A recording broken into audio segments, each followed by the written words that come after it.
My name is Joe Kanna. I'm a scientist. I'm 40 years old, and I joined, just checked, September 2018.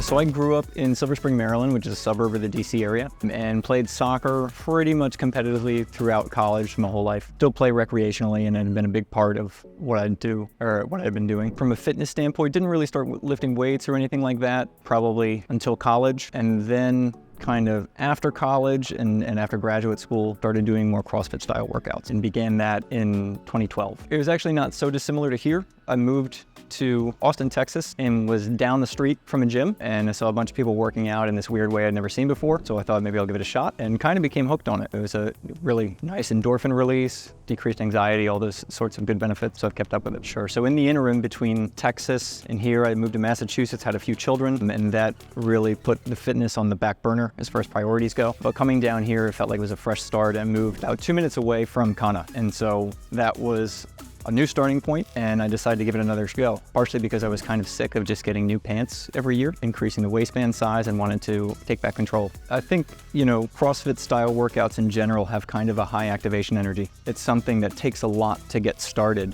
And once you get into it for a while, it's easy to forget how difficult it was to begin. So when I think back to the time in Texas where I was working out, I was probably focusing much more on once I had achieved kind of a steady state, and I was doing it quite regularly. And when I came here for the first time, it was a big reminder of how difficult it is to get started. But once you get going, it's very much the same in that it becomes a great routine, and the benefits start to very quickly come and are maintained the whole time. I try and make it here at least 3 times. I don't always succeed. Sometimes 3, sometimes 4, occasionally 5, but I also try and play soccer once a week. So on those days, I'll take it easy, do maybe even active recovery sort of day and work out lightly. Something that the level method really helps with. You can just kind of go down a few levels. You still get a great workout, but you might not have the soreness that you normally have. But that is kind of the routine, and it's subject to change based on work schedules and other things like that. With the routine, I always do the 5:30 a.m. because I think it's a fantastic way to start your day. I wake up and have a couple sips of coffee, but I feel like the big energy boost probably comes from coming in here, and it provides really a lot of energy for the entire day, and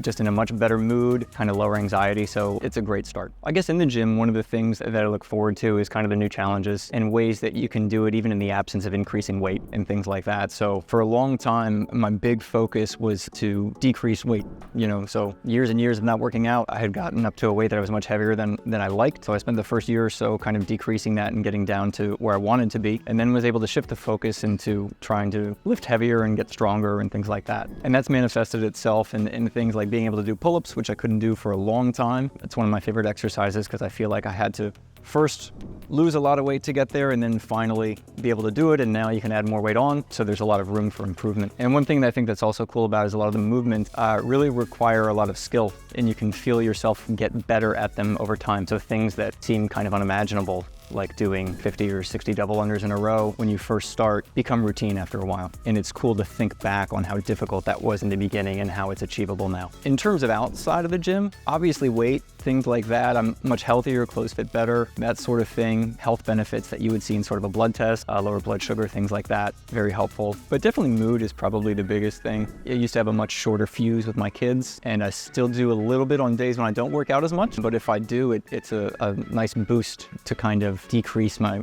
overall anxiety level, I suppose. Used to be much more me trying to keep up with them, and that's no longer an issue. Now it's much more, if we want to go on a hike or something, I don't want to go for like 15 minutes. We want to go far and see what's happening. So I'm glad the tables have turned in that regard, and now they have to try and keep up with us. I would say, with anything like this, it's always you get out what you put in, and there's no better place to do that than here. It's always hard to start something, and you don't get more fit to go work out by not working out.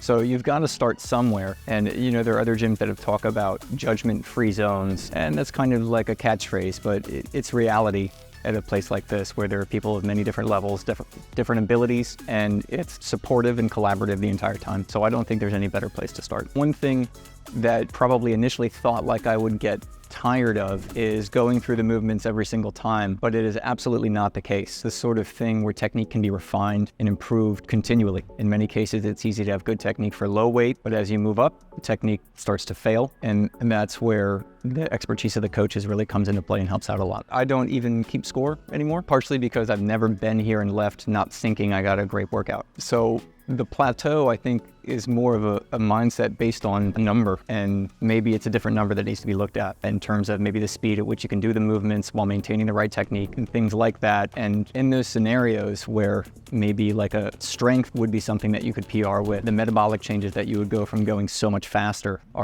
can provide pretty real benefit. So the plateau is not something that's affected my workouts at all, I don't think.